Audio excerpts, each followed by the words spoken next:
மாண்புமிகு தமிழ்நாடு முதலமைச்சர் கழகத் தலைவர் அவர்களின் ஆணைப்படி மாண்புமிகு தமிழ்நாடு இளைஞர் நலன் மற்றும் விளையாட்டு மேம்பாட்டுத்துறை அமைச்சர் உதயநிதி ஸ்டாலின் அவர்களின் வாழ்த்துக்களுடன் மாண்புமிகு தமிழ்நாடு மின்சார வாரியம் மதுவிலக்கு மற்றும் ஆயத்தீர்வைத்துறை அமைச்சர் வி செந்தில் பாலாஜி அவர்கள் வழிகாட்டுதலில் கோவை மாநகர் மாவட்டம் கோவை தெற்கு சட்டமன்ற தொகுதி ராமநாதபுரம் பகுதி கழகம் 66வது வார்டு புளியகுளம் பகுதியில் நடைபெற்ற தமிழ் புத்தாண்டு தமிழர் திருநாள் பொங்கல் விழா மற்றும் கோலப் போட்டிகள் மற்றும் பல்வேறு விளையாட்டுப் போட்டிகளில் கலந்து கொண்டு வெற்றி பெற்றவர்களுக்கு பரிசளிப்பு விழா வட்டக்கழக செயலாளர் பாலமுருகன், மாமன்ற உறுப்பினர் திருமதி முனியம்மாள் பாலமுருகன் ஆகியோர் தலைமையில் நடைபெற்ற நிகழ்ச்சியில் கோவை மாநகர மாவட்ட திமுக செயலாளரும் முன்னாள் சட்டமன்ற உறுப்பினருமான நா. கார்த்திக் அவர்கள் கலந்து கொண்டு கோலப் போட்டிகளில் மற்றும் பல்வேறு விளையாட்டுப் போட்டிகளில் கலந்து கொண்டு வெற்றி பெற்றவர்களுக்கு பரிசுகள் வழங்கி வாழ்த்தி சிறப்புரையாற்றினார்.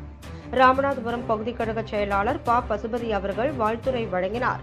மாநில பொதுக்குழு உறுப்பினர் வே. நா. உதயகுமார், பகுதி கழக நிர்வாகிகள் ஆர். சந்திரன், நா. செந்தில்குமார், பிரபுமணி, குட்டி என்கிற கார்த்திக், ஜோதிலட்சுமி, லா. தேவசீலன், துரைமோகன், இளங்கோ, ஹரிகுமார், அம்மன்குளம் கோபால், வெங்கடேஷ், மயில்சாமி, ஐடி விங் ஜோதி பாசு, சுப்பிரமணியம், குழந்தைசாமி, கௌஷிக், அந்தோணி அம்மாள், பகலவன், செலின் மேரி, சிவகுமார், குகன், கழக நிர்வாகிகள், கழக தொண்டர்கள், கழக தோழர்கள் மற்றும் திரளான பொதுமக்கள் கலந்து கொண்டனர். நம்முடைய மாண்புமிகு முதல்வர் தமிழகத்திலே ஆட்சி பொறுப்பினை ஏற்று 1.5 ஆண்டு காலத்தில் 80% மேலாக பல்வேறு சாதனைகளை சரித்திரமாக படைத்து சொல்லாத அந்த திட்டங்களை எல்லாம் செயல்படுத்தி மக்கள் முதல்வராக இன்றைக்கு இந்திய திருநாடே போற்றி போற்றுகின்ற ஒரு மாபெரும் முதல்வர் நம்முடைய மாண்பு முதல்வர் அன்பு தலைவர் தளபதி அவர்கள். புளியகுளம் என்று சொன்னாலே அதற்கு ஒரு வரலாறு இருக்கிறது.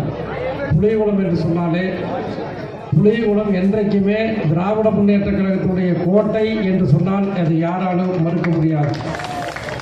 திராவிட பேரியக்கத்தினுடைய சுயமரியாதை உணர்வுகள், தந்தை பெரியாருடைய பகுத்தறிவு கருத்துக்கள் இந்த மண்ணிலே விதைக்கப்பட்டிருக்கின்றன.